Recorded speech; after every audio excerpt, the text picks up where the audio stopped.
Ancaq ailə həyatı qrup çəkilmişəm kənara.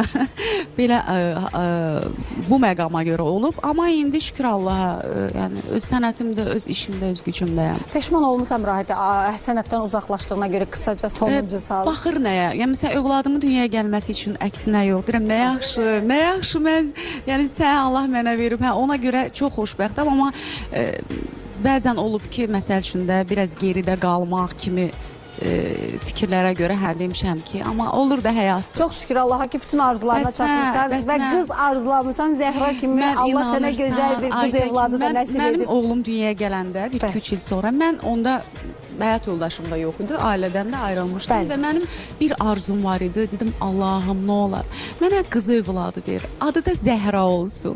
Qızım olsun, adı Zəhra olsun. Çox şükürlər olsun bizim Allah Zəhramız var. mənə nəsib elədi. Doğrudan da qəlbən nə istəyirsənsə həqiqətən bu belədir ya. Allah onu nəsib eləyir.